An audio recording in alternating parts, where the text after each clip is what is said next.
kapangyarihan ng ating Panginoon. Amen. Ayan, panibagong pagkakataon na panibagong panood ng ating Panginoon ang araw ng kaya awit na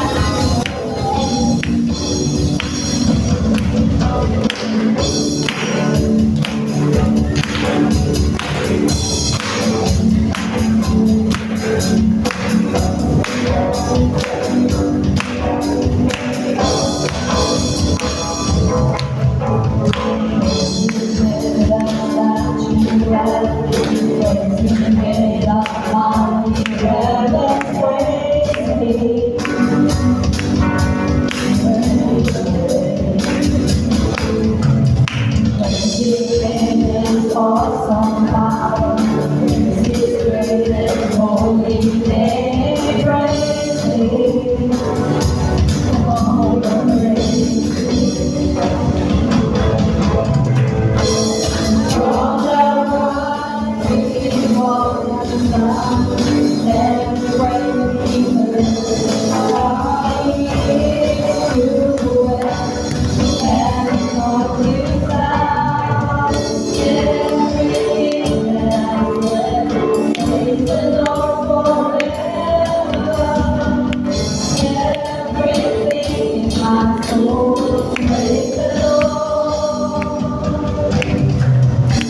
Everything that I am, praise the Lord forever. Everything in my soul, praise the Lord.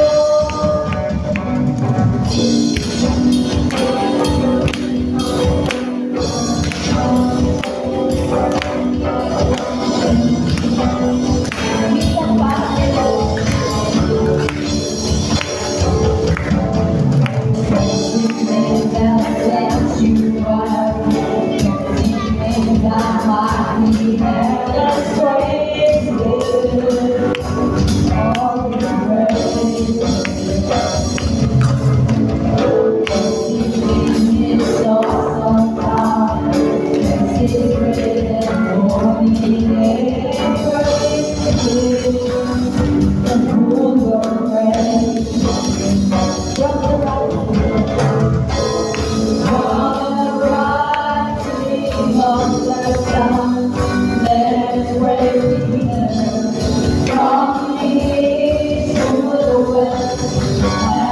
Lord, to the south, everything that I can, praise the Lord forever.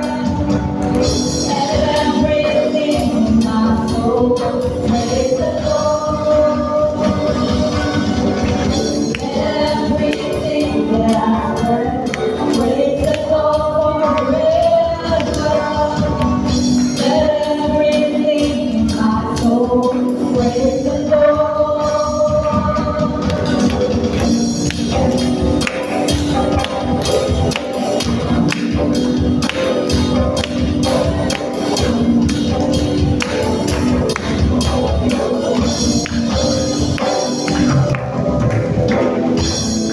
From the rising of the sun, and His praise be heard. From east to the west, and north to south.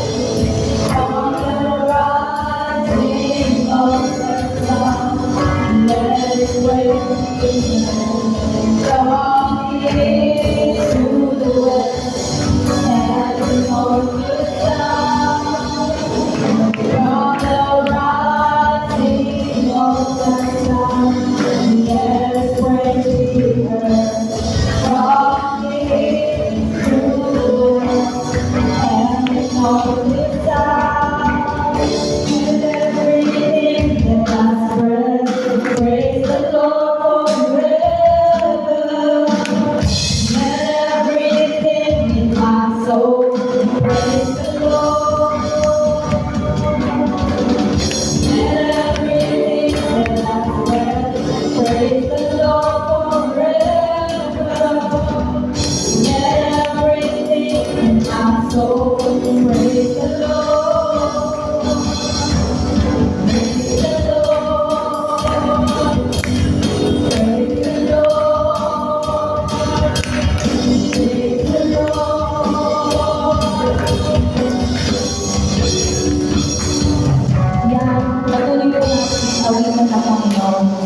Tunay nga na ang Diyos ay lubos na tapat sa ating buhay.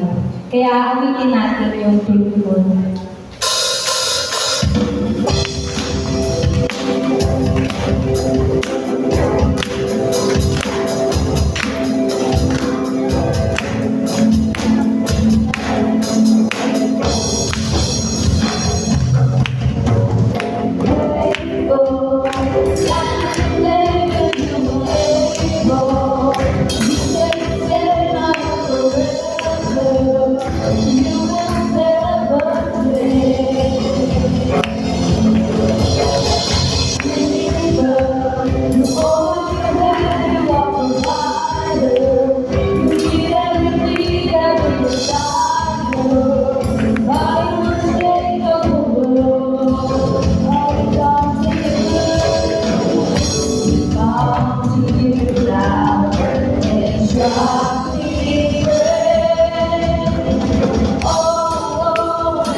Isang mapagpalang araw po sa ating lahat.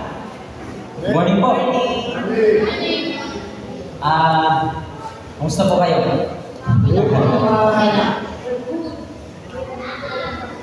Yung ating sanim ay wala po siya ngayon, hindi po natin siya kasama kasi po nandun siya sa seminar.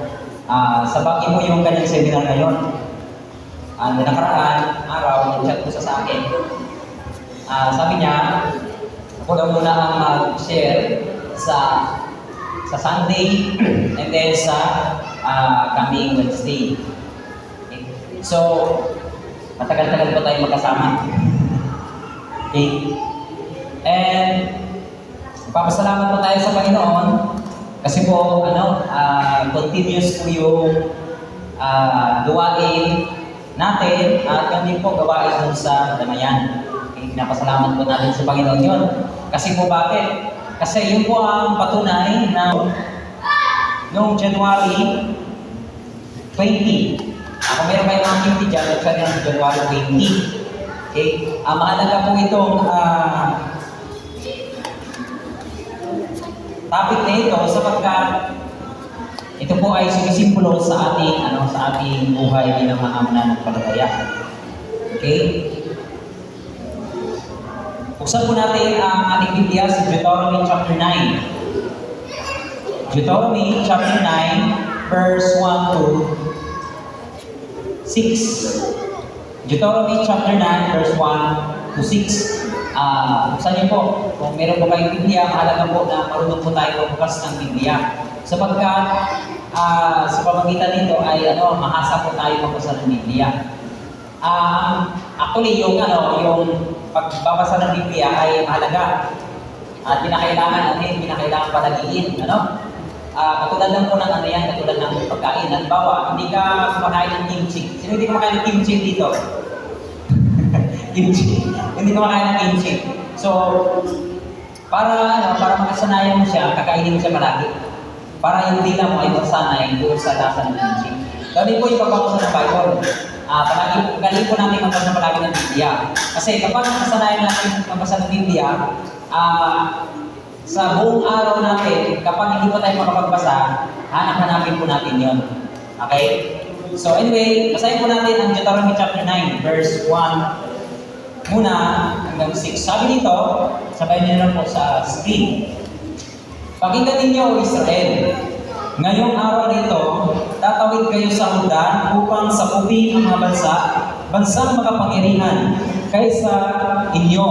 Ang mga lungsod na napapaniliran ng matataas na pader, malalaki at matataas ang mga taga-roon, mga higante.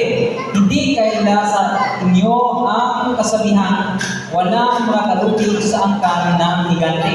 Subalit, pakatandaan ninyo na ang Diyos niyong si Yahweh ang nangunguna sa inyo tulad ng isang malakas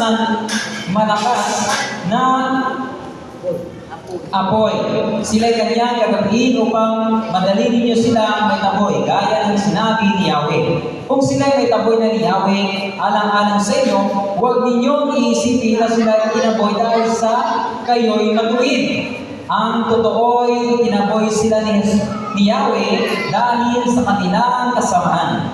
At hindi dahil sa kayo'y matuwid, kaya mapapasa inyo ang lupain iyon. Itataboy sila ni Yahweh dahil sa kanilang kasamaan at bilang pagtupad pa rin sa pangako niya sa mga ninuno ninyong si Abraham, Isaac at Jacob. Kaya nga pakatandaan ninyo sa 6 na ibinigay ni Yahweh ang lupain ito, hindi dahil sa kayo'y matuwid. Ang totoo lang ay kayo nang matitigas ang hulog. So ito yung mensahe ng Diyos kay Yahweh, kay Moses. Okay? Ito yung mensahe ng Diyos kay Moses na pinapaabot ng Diyos kanino? Sa mga Israelita. Okay? So malinaw na makikita natin dito na yung mga Israelita, hindi sila niligtas o tinulungan ni Yahweh dahil sila ay mabuti. Dahil sila ay gumagawa ng kabutihan. Sila ay tinulungan ng Panginoon kasi sila ay kabilang sa bayan ng Diyos. Yun po ang malinaw. Kung papansinin natin, ilang beses po yung mga Israelita nakagawa na hindi maganda sa harapan ng Panginoon. Okay?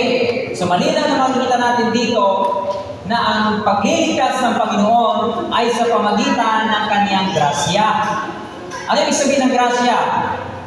Ibig sabihin po ng grasya, ito po ang isang bagay na binigay ng Panginoon na sa isang tao na hindi karapat-dapat. Halimbawa, ang iyong anak ay pinangakuan mo na kapag siya ay makakuha ng mataas na grado, bibigyan mo siya ng bike or bibigyan mo siya ng cellphone. Example lang ito ha. Hindi ko naman kayo tinuruan na gawin niyo sa anak niyo yung mga ganun. Okay? Example lang yun. Pinangakuan niyo yung anak niyo na kapag mataas yung grades niya, ibibigyan niyo kung ano yung gusto niya. Right? So ngayon, may panahon na nakapagtapos na ng exam yung anak mo, hindi siya nakapasa. So since kayo ay nanay or tatay, mahal niyo ng anak niyo, ano gagawin niyo? Ibigyan niyo pa rin siya. Kahit hindi siya nakapasa sa kanya o hindi mataas yung kanyang grado. Ano ibig sabihin nun? Makikita natin doon yung isang bagay na naglalarawan sa habag. Hindi mo deserving, pero binigay sa iyo. Ang Panginoon ay nagbigay sa atin ng kaligtasan kahit hindi natin deserving. Sabi nga sa Ephesians, kayo ay maliligtas. Maaari po ba matensyon niyo muna sa akin? Okay? Kayo ay maligtas. Hindi dahil sa inyong mga gawa, kundi kayo ay naligtas sa pamagitan ng habag ng Diyos. Yun po ang malinaw. Kaya makikita natin dito mga kapatid na ang nagligtas sa atin hindi tayo. Ang nagligtas ay hindi tayo at wala tayong kakayahan na iligtas ang ating sarili. Why? Kasi tayo kasalanan. Hindi natin kayang sundin kung ano yung pinapagawa ng Diyos sapagkat tayo ay makasalanan. Kapag sinabi ng Panginoon na gumawa ng isang bagay na nais na, hindi natin kayang sundin yon. At kapag ang basihan ng ating kaligtasan ay ang ating mabubuting gawa, hindi po tayo maliligtas. Sapagkat tayo ay hindi perfecto. Kaya ang Diyos ang naggumawa ng paraan para tayo ay maligtas. Anong ginawa ng Diyos? Pinadala ng Diyos Ama si Jesucristo. Si Jesucristo ay kasama ng Diyos, ngunit dahil sa habag ng Diyos pinadala niya si Kristo, at si Jesucristo mismo rin, ayon sa kanyang kalooban, siya ay pumunta dito sa lupa, siya ay nag-decide na mamatay para sa atin. Sabi nga ni Kristo nung namatay na siya sa cross, bago siya nalulutan ng hininga, sabi niya, it is finished. Why? Natapos niya yung kanyang misyon. Ang misyon niya na tapusin ang paghihirap natin. Tapusin ang mga bagay na hindi natin kaya. Ano yon? Hindi natin kaya maligtas. Kaya si Jesucristo namatay para sa atin upang tayo ay magkaroon ng kaligtasan. Ito po ay katotohanan na dapat nating paniwalaan. Ngayon, in connection sa ating pag-uusapan ngayon, actually, noong nakaraang Wednesday, mahalaga po yung pinag-usapan namin. Kaya in-encourage ko kayo na punta kayo dito every Wednesday. Mahalaga po yung pinag-usapan namin noong Wednesday. Kasi nga, pinag-usapan namin ang kahalagahan ng Biblia. Kasi nga, iniisip ng iba na yung Biblia ay gawa ng tao. Inisip ng iba, yung Biblia ay sinulat ng tao at resulta ito ng sariling pag-aaral ng mga tao sumasampalataya kay Jesus. At sinasabi ng iba, wala namang nalagay yung Bible. Gawa na ng tao yan. Likha ng bunga ng isip lang yan. Okay? So yun po ang pinag-usapan namin ng Wednesday. Ngayong araw nito, bakit po mahalaga na maintindihan natin ang habag ng Diyos at pagiging Diyos ni Kristo? Bakit po mahalaga? Hindi pakiflash yung unang slide.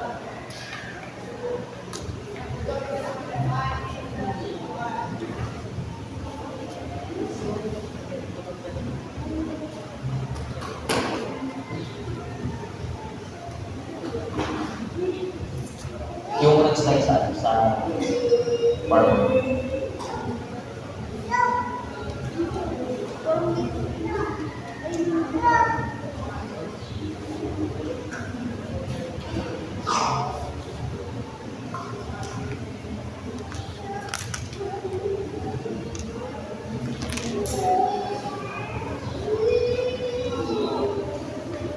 Okay. Sa Romans chapter 10, verse 5, anong sabi diyan? Ganito ang sinulat ni Moses tungkol sa pagiging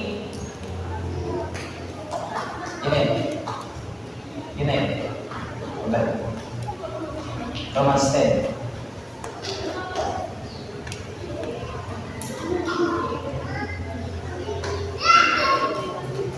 Romans chapter 10.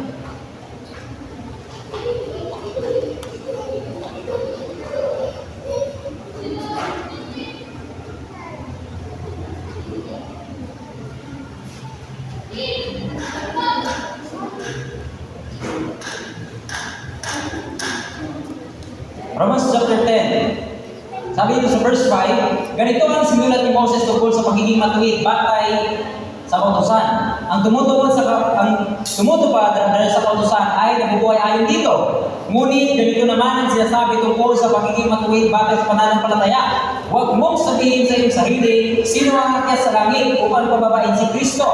Huwag mo rin sabihin, sino ang bababa sa ilaliman upang muling buhayin si Kristo? Sapagkat ganito ang sinabi. Makinig po kayo mga kapatid sa 8. Sapagkat ganito ang sinabi, malapit sa iyo ang mensahe na nasa iyong bibig at nasa iyong puso. Ang tinutukoy dito ay ang salitang ipinapangaral namin tungkol sa pananampalataya.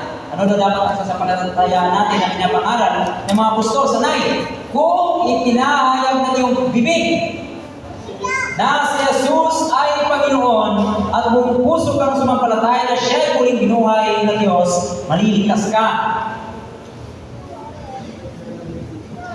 Maliligtas tayo sa pamagitan ng habag at sa pamagitan ng pananampalataya. Kanino? Kay Jesucristo na Diyos. Bakit mahalaga na mananampalataya tayo na si Jesucristo ay Diyos? Babasahin natin sa 1 Peter chapter 3 verse 15. But in your heart reverse Christ as Lord. So sinasabi dito, mahalaga talaga na sa ating puso at sa ating isipan na paniwalaan talaga natin na si Jesucristo ay Diyos. So bakit talaga natin paniniwalaan? Sapagkat ito ang kalooban ng Diyos sa atin. Ang kalooban ng Diyos ay nararapat na paniwalaan natin na si Jesucristo ay Diyos.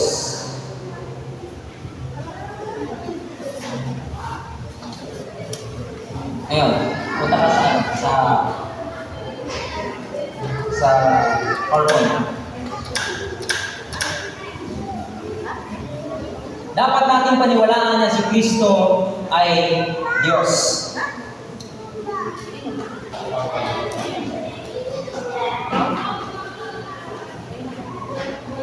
Ayan.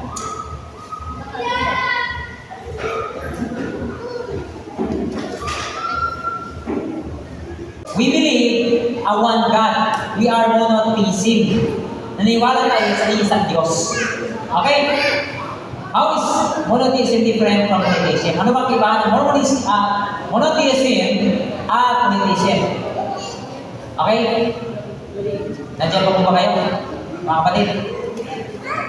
Monotheism is a religion that only worship one single God. Okay? Yung monotheism, naniniwala sila sa isang Diyos, at yung polytheistic religion naman, naniniwala sa maraming Diyos. Hindi lang isa, hindi tatlo, hindi lima, kundi marami. Ngayon, polytheism muna tayo. Yung polytheism believe in multiple gods, each with their own distinct nature, power, and domain. Okay. Yung polytheism, meron silang maraming Diyos at merong kanya-kanyang kapangyarihan. At merong kanya-kanyang gawain. Kung ano yung gawain ng isa, hindi kaya ng isang Diyos.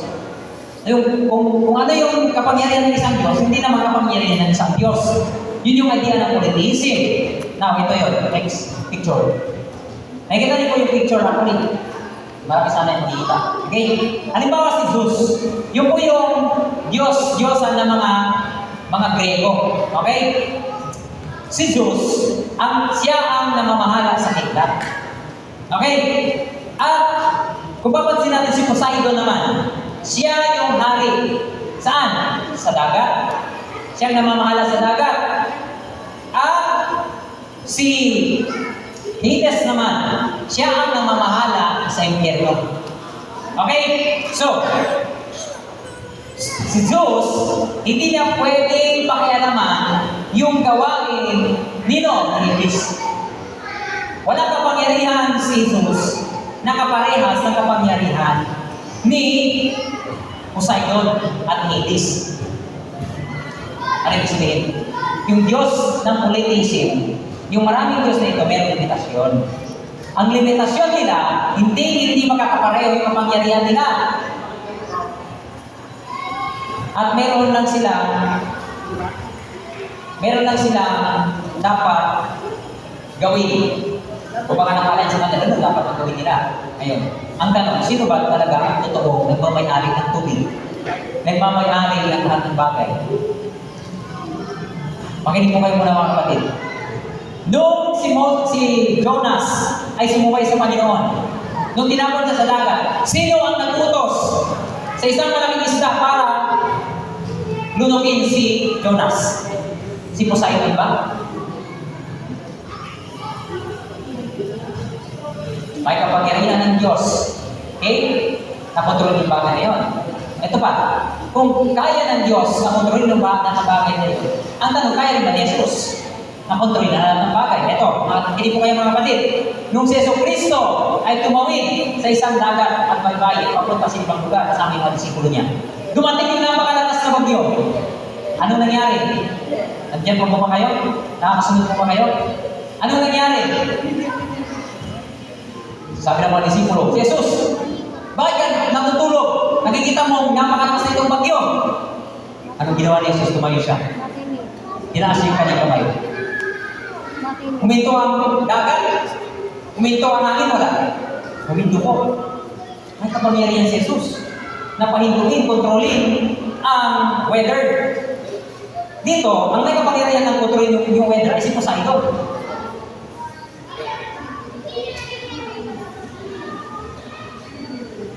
Okay? Malinaw. Nakikita natin dito yung polytheism, naniniwala sila sa maraming Diyos at mayroong ibang kapangyarihan. Ulitin ko, linawin ko po, dapat po maging po tayo dito. Yung kapangyarihan ng mga Diyos-Diyosan nila ay hindi magkakaparehas. Yan words, mayroong limitasyon. Now, sa monotheism na naman. Or sa Trinity, yung paniniwalaan. Believe in one God who exists in three persons, sharing the same divine essence and working in perfect unity. Ano yung idea ng monotheism? Ang idea ng monotheism ay mayroong isang Diyos na may tatlong persona na parehas yung kapangyarihan. Walang limitasyon. Yun po yung idea ng monotheism. Yung isang Diyos na yun, may tatlong persona.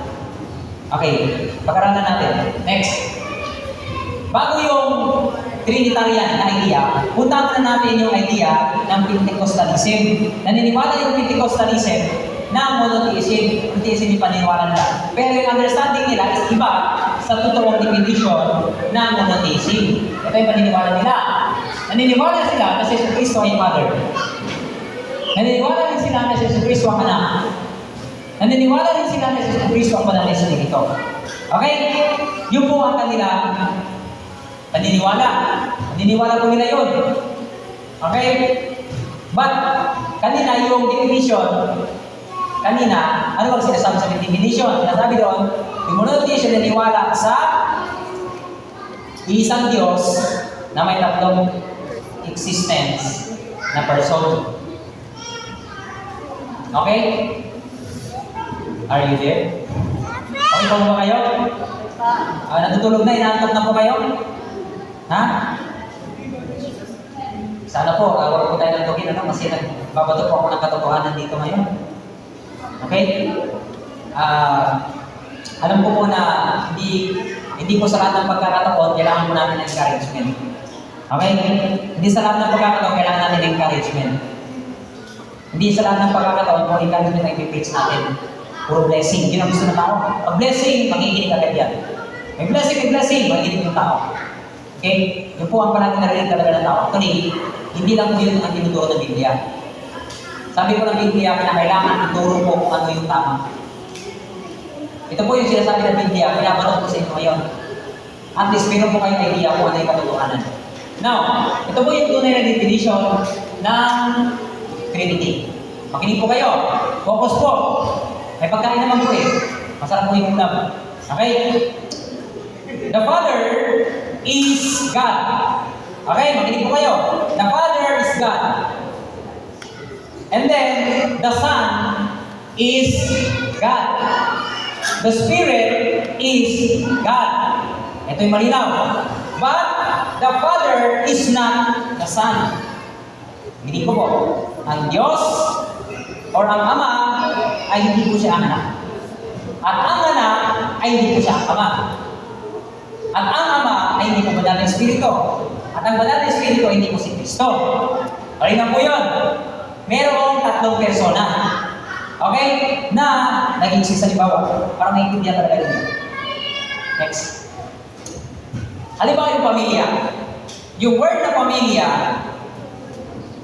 isang word lang siya, pero maraming sakop.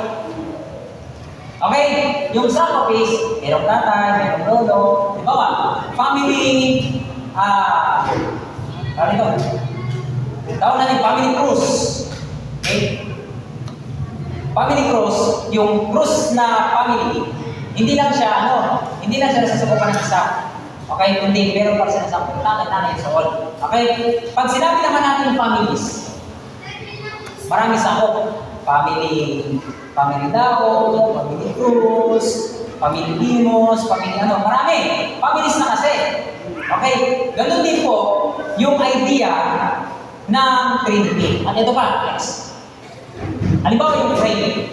Para mas maintindihan yung Trinity. Okay? Halimbawa yung frame. Yung picture frame, isa lang siya pero mayroong tatlong bahagi. Una, bahagi niya yung parang kahoy ay nakabox. Pangalawa, yung salamin. Pangatlo, yung picture. Tanong, yung picture ba hindi bahagi ng frame? Bahagi pa rin ng frame. Yung wood na nakaparang box, bahagi ba ng frame? Bahagi. Yung salamin, bahagi. Ganun yung basic na idea para maintindihan natin yung ating Diyos na mayroong tatlong persona. Meron tayong isang Diyos, pero mayroong tatlong bahagi. Ang bahagi nun ay ang Diyos Ama, si Yesu Cristo at yung Banal na Espiritu. Ano? Ito na. Paano naging isa ang tatlong persona? Okay? Paano naging isa ang tatlong persona? Una, one in essence. Isang kakayahan. The three distinct persons, they share the same divine essence. They are not separated or separate independent deity. Ano ibig sabihin? Yung tatlong persona, the Father, Son, and the Holy Spirit, mayroong magkaparehas na kakayahan. Yeso Kristo, wala siyang kamatayan. Yung Diyos Ama walang kamatayan. Yung Banal na Espiritu walang kamatayan.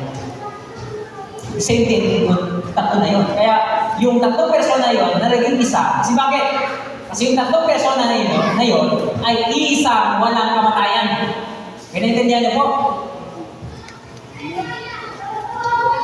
Next. Co-equal.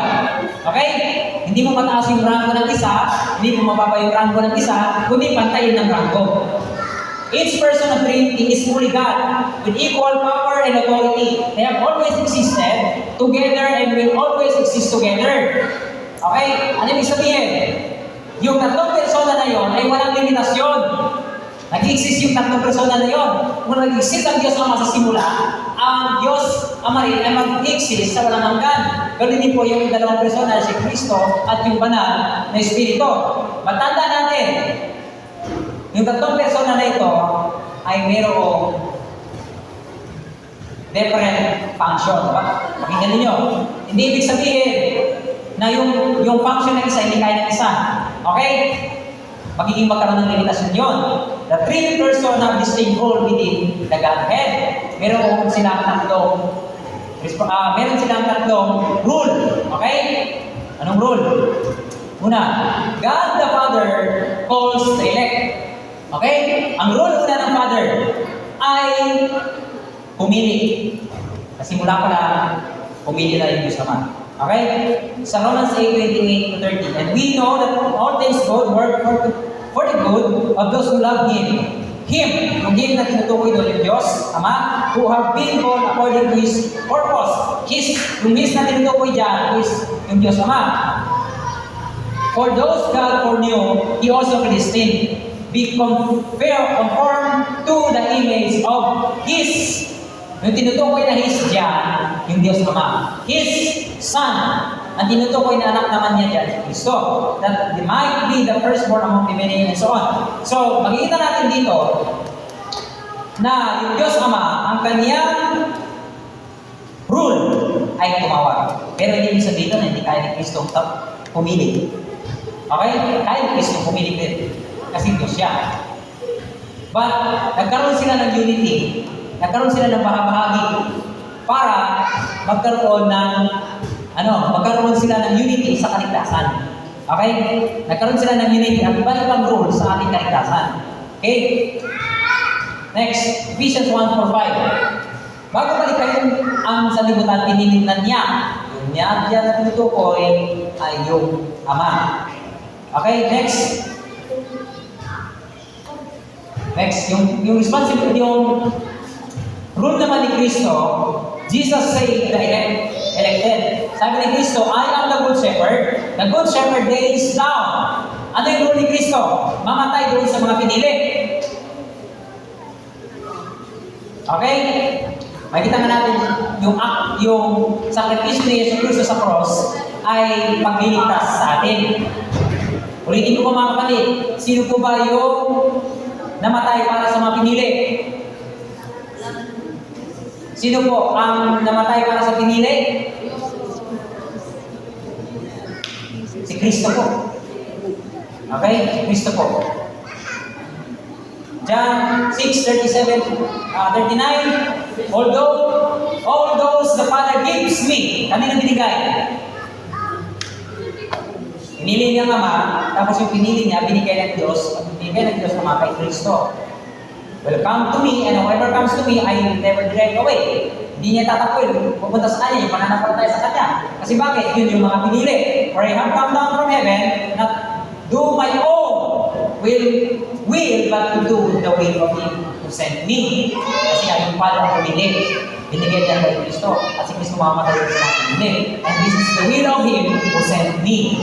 Okay?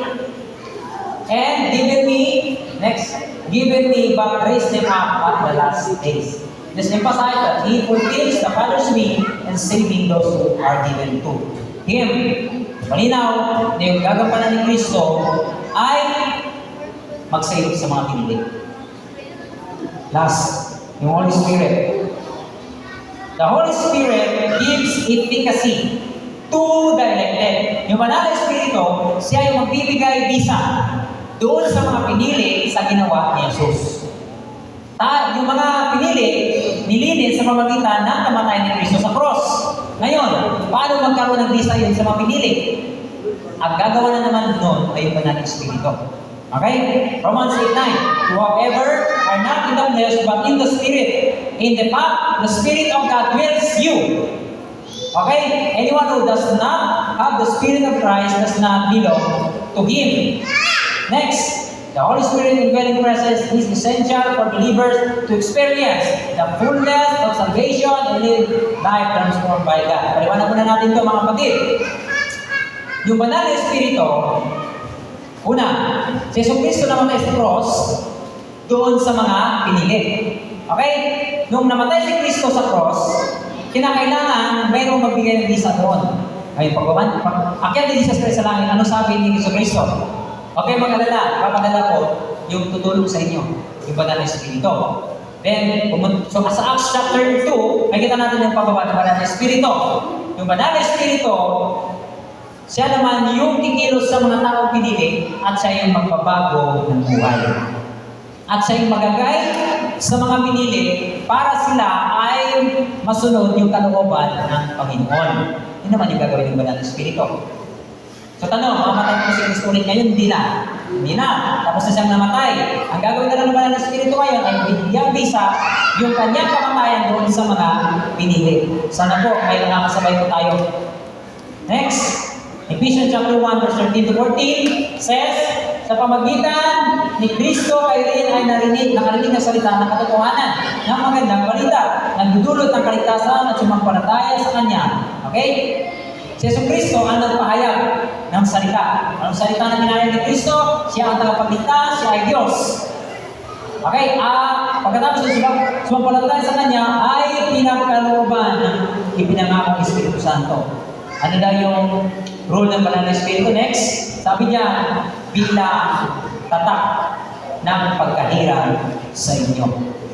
Ang Espiritu ang katibayan na nakamit natin ng lubos ang lahat ng pangako ng Diyos sa atin.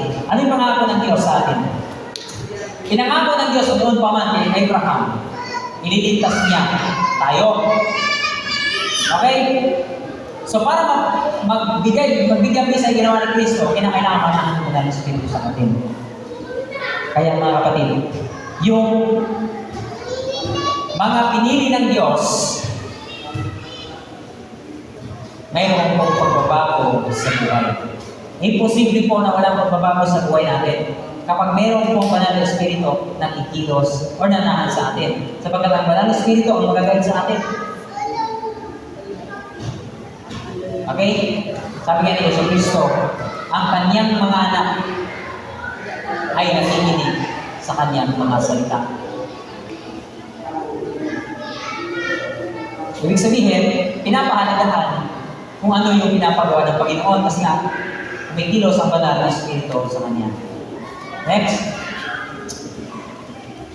The Holy Spirit acts as a seal confirming God's promise of salvation. Kaya mga kapatid, tanda natin na kapag niligtas tayo ng Diyos, ligtas na tayo. Hindi mawawala yung ating kaligtasan. Sapagkat ang Diyos ay palagi natin kasama at gagawin sa atin. Paano po yung pastor kapag kami po ay nakagawa ng kasalanan? Okay? Sa isang tao, natural po na magagawa tayo ng kasalanan. Pero, mali na po yung namumuhay sa kasalanan. Okay? Meron pong hindi sinadya at sinadya. Yung sinadya, alam mo na kasalanan, patuloy mo pang ginagawa. Okay? Yung hindi nasadya, hindi mo siya inulit-ulit. Nagawa mo lang siya isang beses, hindi na muna po siya inulit-ulit ng ulit. Okay? So, banal na Espiritu ay mananahan sa atin at siya yung kikilos at magtatransform, magbabago ng ating buhay. Last, Jesus is a part of the Trinity. Si Kristo ay bahagi ng tatlong persona ng Diyos. Tandaan natin, si Kristo ay walang limitasyon. Ibig sabihin ba nito, kaya ng Ama na mamatay para sa atin? Kaya. Ibig sabihin, kaya rin ba na maraming Espiritu na mamatay para sa atin? Kaya. Kaya rin ba ng Diyos Ama yung ginawa ni Kristo, yung ginawa ng Espiritu? Kaya. Walang limitasyon ang ating Panginoon. Hindi po siya katulad ng paniniwala ng politicism. Naniwala sila sa maraming Diyos na mayroong limitasyon.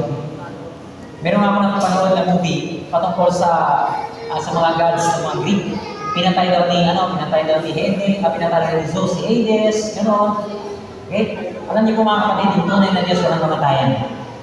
Yung tunay na Diyos, walang limitasyon. Lahat ng bagay, kaya niya. Ang tanong, nakapunta ba sa Kristo? Kasi may paniniwala. Mga kapatid, kung pupunta kayo sa impyerno, kung mapupunta kayo sa impyerno, makikita niyo dyan si Satanas. Kasi siya ang hari ng impyerno.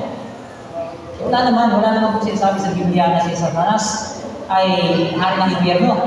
Si Satanas po, kasama siya na gagapusin, paparusahan. Kasama siya ng mga tao na sumumpalatay kay Jesus. Hindi na buhay sa kabanalan. Ang may kakayahan, ang may authority doon sa impyerno, Diyos. Sino gumawa sa impyerno? Diyos. Diyos ang gumawa sa impyerno. Para saan? Para sana kay Satanas. Kasi doon sana sila itatapon. Pero, yung Satanas at yung mga tao, may gustong sumama talaga. Meron talaga mga tao gustong sumama kay Satanas. Kaya, yung impyerno, hindi lang para kay Satanas. Para rin sa mga tao, tinakwil nila ang Diyos, tinalikuran nila ng Diyos, at mamuhay sa kasalanan. Kaya mga kapatid, ulitin ko yung kanina, malinaw na dapat nating paniwalaan na si Jesucristo ay tunay na Diyos. Kung si Jesucristo ay bahagi ng Trinity at ayon sa ating pinag-usapan ang tatlong persona ay magkapantay sa kapangyarihan, kakayahan, ibig sabihin nito, malinaw na si Jesus ay tunay na Diyos at walang sinuman na lumikha sa Kanya. Amen? Yun po ang dapat nating paniwalaan. Huwag po tayo maniwala na si Kristo ay ginawa. Next. Kami continue po yung ating discussion. Next, next week, tayo pumunta sa Wednesday sa magpapatuloy po natin yung discussion patungkol sa Biblia. Okay? Pagpapatuloy po natin yun sa next week. Okay? Sa Wednesday po, coming Wednesday. Okay?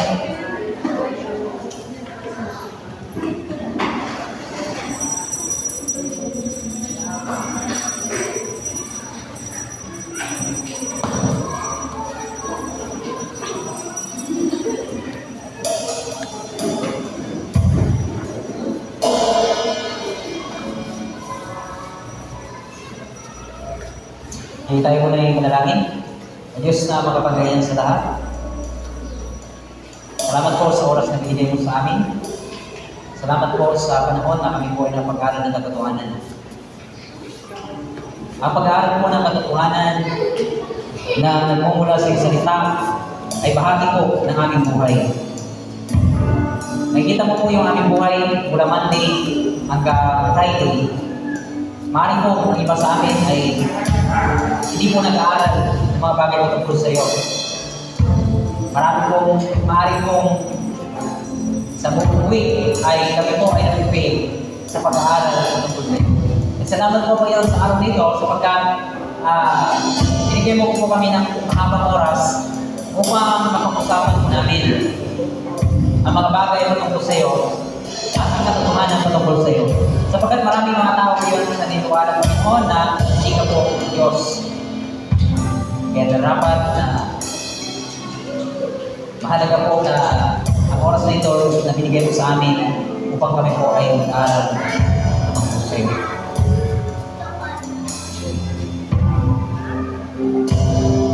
At ngayon po Panginoon, kami po ay magbibigay ng pagpulong sa iyo sa pamagitan po na pamilya na ito.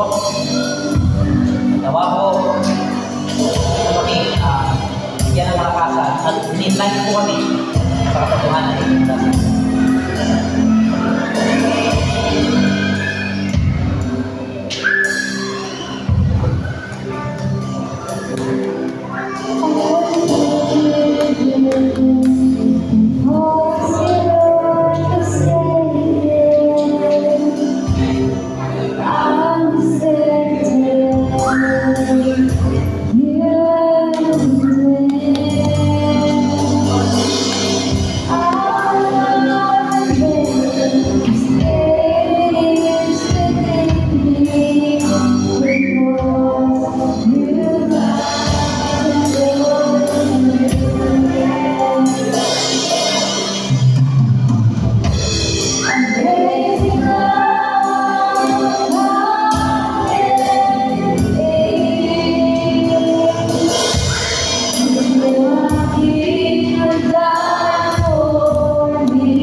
kayo napatawad sa aking kasalanan dahil po sa mga pagtawa sa akin. Kaya ngayong araw na ito, sinasalamat ko, patuloy nawa na iyong kalooban ay aming masunod sa araw-araw. At ang mga kanyang Espiritu, inuman mo kami ang iyong kalooban ng aming magawa at ang katotohanan na narapat namin maniwalaan ay nawa manatili sa aming isipan, manatili sa aming buhay upang kami ay hindi manayos sa kalooban mo. Salamat po, kaya nakapulit ko sa salamat na narapat namin sa iyo. Pangalan ng mga manang Espiritu Santo. Amen.